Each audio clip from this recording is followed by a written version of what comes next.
Hello दोस्तों, स्वागत है एक बार फिर से आपका मेरे चैनल पे लीगल इन 127 पे। दोस्तों, पत्नी ने आप पे केस लगा दिया।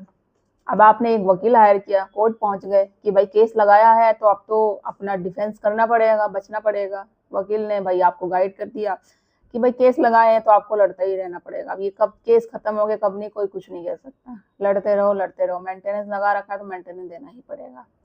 इसके बावजूद सबसे बड़ी देखो गलती आप लोगों की ही होती है। क्योंकि देखो कौन क्या कहता है क्या नहीं, मिसगाइड आप होते रहते हैं। वो क्यों? क्योंकि आपको नॉलेज प्रॉपर नहीं होती, पता नहीं होता तरीका, कानून की जानकारी नहीं होती।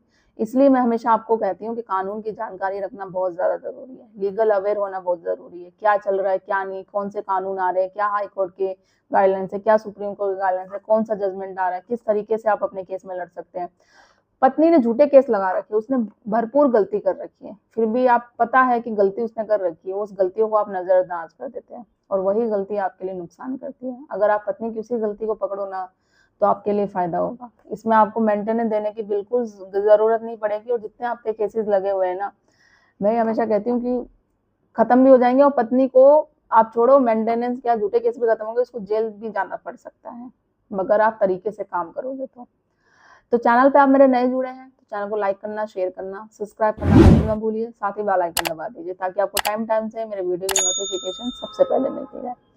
दोस्तों, होता क्या है, जब भी पत्नी केस लगा रही है, ठीक है, कोई भी केसेस लगा रही है, मेंटेनेंस की आपकी डिमांड कर रही है, 490 या टीवी केस, तो आपको पता है उसका सबूत तो कुछ है नहीं, सबूत आपके हैं पास। बट कोर्ट, वही आप बोलते हो कि भाई पुलिस देखती नहीं है, कोर्ट सुनता नहीं है, इतना टाइम कहाँ देता है। आप लोगों के ही कमेंट पढ़ती हूँ मैं, जो आप लोग कहते हो ना कि मैडम आप आसानी से बोल तो देते हो कि ये सारी चीजें होती है, बट कोर्ट नहीं सुनता हमारी बात, कोई नहीं सुनता है। जो महिलाओं ने बोला है ना, महिला ने हम पे आरोप लगा दिए, केसेस लगा दिया है, तो कोर्ट, पुलिस, थाना, जज सब महिलाओं की ही सुनता है, हमारी कोई नहीं सुनता है। बोलना आसान है बट जिस पे चलती है उस पर। एक बात बताओ, अगर मैं चीजें कोई आपको एडवाइस दे रही हूँ, आपको बात बता रही हूँ, तो मतलब वो चीजें होती हैं, फैक्ट होती है। हम भी तो अपने केस में लड़ते हैं ना। और मैं जजमेंट भी आपको शेयर करती हूँ जो हाई कोर्ट सुप्रीम कोर्ट की होती है, नई नई गाइडलाइंस भी होती है वो भी बताती हूँ। तो जजमेंट अगर आ रखी है तो मतलब एग्जैक्ट आपकी तरह ही वो एक पति है, आपकी तरह ही वो एक पीड़ित पुरुष है जिसने वो अपने केस में हार नहीं माना, वो नेगेटिव नहीं लेकर आया थॉट माइंड में, पॉजिटिव ही रहा और हमेशा एंड तक लड़ता रहा। और वो लड़ता रहा, उसकी जीत भी हुई, उसको मेंटेनेंस देने की जरूरत भी नहीं पड़ी और तलाक भी उसका हुआ, सारे केसेस भी खत्म हुए। वो भी आपकी तरह ही एक पीड़ित पुरुष था जो झूठे आरोपों में फंस रहा था, तो उसके माइंड में नेगेटिविटी नहीं थी ना, तो जब भी तो उसका ऐसा जजमेंट बना कि आज उसका जजमेंट सभी यूज पूरे देश में देखा जाता है। कोई भी किसी भी एक पर्टिकुलर जजमेंट की मैं बात कर रही हूँ, तो अगर वो आप लोगों की तरह ही रखते हैं तो ये जजमेंट कैसे आती है? तो आपके दिमाग में क्यों नहीं एक पॉजिटिव थॉट आती है? आप हमेशा, कुछ लोग ऐसे, मेरे पास कुछ कुछ होते हैं जो लोग आते हैं कि ऐसा कुछ होता ही नहीं, ये वो। आप लोगों की एडवाइस किस तरीके से मैं आपको हेल्प कर सका हूँ, क्या है एडवाइस मैं देती रहती हूँ आपको, हमेशा लीगल अवेयर करती रहती हूँ कि आपका केस जल्दी से जल्दी खत्म हो सके, आप झूठे केसों से बाहर निकल सको और मेंटेनेंस देने की आपको जरूरत ना पड़ी। ऐसे कौन कौन सा तरीका है? फिर भी अगर वही आपकी सोच है तो भगवान भरोसे ही आप हो, आपका क्या हो सकता है, भगवान ही भला करे। मैं तो इसमें फिर कुछ नहीं कर सकती। मैं क्या, कोई कुछ भी नहीं कर सकता। बस आप अकेले एक पड़े रहो कोने में, वो अपने माइंड में एक मानसिक तनाव लेके पड़े रहो, मेंटल फिजिकली परेशान होते रहो। तो जो एक नेगेटिव थॉट होता है ना, आप सोचते रहते हो तो हर जगह फिर वो गलत ही गलत होता है। अच्छा सोच के देखो एक बार, अच्छा ही होगा हमेशा आपके साथ।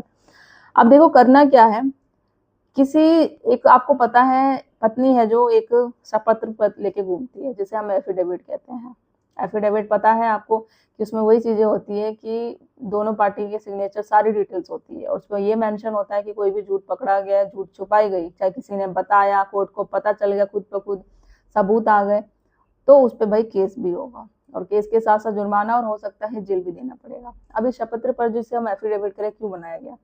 आपने पहले पुरानी फिल्म भी देखी होगी, जैसे फिल्म मूवीज में हमेशा देखते थे, वो एक गीता होती थी, उस पर हाथ रख के कसम खिलाते थे कि जो मैं कुछ बोलूंगी, ये बोलूंगा, सच बोलूंगा, उसके सिवा कुछ नहीं बोलूंगा। अब लोग फिर भी वो कसम खा के झूठ बोलते थे, तो समझ लो शायद उसकी तरफ से एक लब लिखित चल गया कि लिखित एफिडेविट जिसे हम शपथ पत्र कहते हैं, और उस पर सिग्नेचर होते हैं बाकायदा, उस पर सारी चीजें मेंशन होती है, कोई भी झूठ पकड़ा गया, झूठे बातें हो गई तो जो भी उसमें सेक्शन है, धारा है, उसके अकॉर्डिंग उसको केस, उस पर केस भी होगा और उसको जेल भी जाना पड़ेगा। और ये बात फैक्ट है, जो पत्नियां बोलती है 99% उसमें बातें सारी झूठे बोलती है। उन पत्नियों की बात कर रही हूँ जो झूठे केसेस करती है, जॉब नहीं करना छुपाना, या कर रही है सैलरी छुपाना, और भी सारे कोई डॉक्यूमेंट्स की हेर फेर करना। अब होता क्या है इसमें कि जब एफिडेविट दिया गया है, अभी तक एविडेंस नहीं दिया गया, बातें सारी सच है, तो इसमें भी क्या होता है, सबूत नहीं मिलना, उसकी फिर आगे केस को बढ़ा देना, जो भी चीजें हैं बिना एविडेंस के, उस एफिडेविट के अकॉर्डिंग फॉलो ना करना, प्रोसीजर चेक ना करना, तो ये गलती पत्नी की तो है ही, साथ में अगर नहीं चेक करी जा रही है, एविडेंस नहीं देखा जा रहा अभी तक, तो इसमें कोर्ट की भी गलती है। तो देखो आप इसमें क्या कर सकते हो, कंटेंट ऑफ सुप्रीम कोर्ट का केस लगा सकते हो कि अभी तक ये जो शपथ पत्र एफिडेविट में सारी बातें की गई है, सारी बातें जो भी आपने झूठ पकड़ ली, आपके पास प्रूफ है, आप कोर्ट में प्रूव करना चाहते हो, सबूत देना चाहते हो पत्नी के खिलाफ, तो इस पर 340 का तो सीआरपीसी का केस लगेगा ही लगेगा, साथ ही साथ कंटेम्प्ट ऑफ सुप्रीम कोर्ट का केस लगेगा, क्योंकि सुप्रीम कोर्ट ने क्लियर किया था ये एफिडेविट जो रजनीश वैष्णव के आता है उसके अकॉर्डिंग ही सारे कोर्ट को जो फॉलो करना है, प्रोसीजर करना है। फिर भी अभी अगर नहीं होता, आपको पता चलता है कुछ केसों में नहीं होता, तो आप उस पर एक्शन ले सकते हैं, लगा सकते हैं एप्लीकेशन, एक एप्लीकेशन बनाकर सिंपल सा दे दो हाई कोर्ट में, सुप्रीम कोर्ट में चीजें मेंशन कर दो, तो आपका केस है तो जल्दी जल्दी खत्म हो जाएगा और आपको मेंटेनेंस देने की जरूरत नहीं पड़ेगी। आप मान के चलो 1 से 2 या मैक्स टू मैक्स 3 से 4 डेट में, मतलब कि 1 से 2 महीने में इसका फैसला जल्दी आ जाता है। अब बहुत सारे लोग हैं जो बोलेंगे कि नहीं ऐसा होता ही नहीं, सारी चीजें नहीं होती। देखो प्लीज, नेगेटिव ये जो थॉट होता है ना, वो तो आप बंद ही करो। अगर आपको नेगेटिव थॉट लेकर आना है, मुझसे बात करनी है, कमेंट करना है, तो वो प्लीज आप, आपके लिए वीडियो नहीं है, आप छोड़ ही दो, आप बंद करके साइड में बैठ जाओ। क्योंकि देखो ना नहीं होगा, उससे बेटर है जो चीजें मैं बता रही हूँ वो होगा। अब ये सोचो वो चीज पॉसिबल है, कोई अगर कोई चीज है, ऐसा कोई एक सॉल्यूशन नहीं है जिसका कोई ऐसा कोई प्रॉब्लम जिसका किसी को सॉल्यूशन ना हो। तो हर एक प्रॉब्लम का सॉल्यूशन होता है, बस हमें जानने की जरूरत होती है। भगवान है जो, विश्वास करना सीखो उसमें, उन पे रखो विश्वास आप, वो हमें रास्ता बताते हैं, बट ये नहीं कि अब उंगली पकड़ के हम उसे चलना सिखाएंगे। हमें चलना खुद है, किस तरीके से चलना है, कौन से रास्ते पे चलना है, ये हमारा फैसला होगा, बस रास्ता दिखाना काम है। तो वही इस तरीके से क्या चीज होती है, क्या प्रोसीजर होता है, वो बिल्कुल फैक्ट चीजें बताते हैं, तो उस पर करना वो आपका काम है। आप कमेंट में करके जरूर बताइएगा जो आप लोग मेरी वीडियो देखते हैं कितना फॉलो करते हैं, कितने अपने केस में इम्प्लीमेंट करते हैं, और आपको फायदा मिलता है या नहीं मिलता, या आने वाले टाइम में आप अपने केस में उसको यूज करोगे या नहीं करोगे। और देख लिया है तो अभी तक आप जैसे और भी जैसे लोग पीड़ित है, तो उन तक भी मेरी वीडियो शेयर कर दीजिए। तो ये जो मैंने चीज बताई है आप ये करके देखो, 340 का एक सेपरेट केस लगा के देखो, और कंटेम्प्ट ऑफ सुप्रीम कोर्ट का केस भी लगा के देखो, एक एप्लीकेशन अच्छी खासी बना के दो, ठीक है, तो आपका फैसला जरूर आएगा, केसेस भी खत्म होंगे, इसमें मेंटेनेंस देने की भी आपको जरूरत नहीं पड़ेगी। और सबसे बड़ी बात, पत्नी आके हाथ पैर खुद जोड़ेगी, उसको पता चल जाएगा अब वो हारने वाली है, जेल जाने की उसकी नौबत हो जाएगी, क्योंकि उसका सबूत है नहीं और उसने साइन कर रखे हैं बकायदा सारे एफिडेविट में, तो कोई नहीं बचा सकता। आपके अकॉर्डिंग डिमांड पे जो वो भी समझौता करने को रेडी हो जाएगी, या फिर वो भागी खड़ी होगी। तो ज्यादा से ज्यादा लोगों को शेयर करिए, चैनल को सब्सक्राइब करना बिल्कुल मत भूलिए। जल्दी मिलती हूँ मैं कैसे इन्फॉर्मेटिव वीडियो से, तब तक के लिए थैंक यू।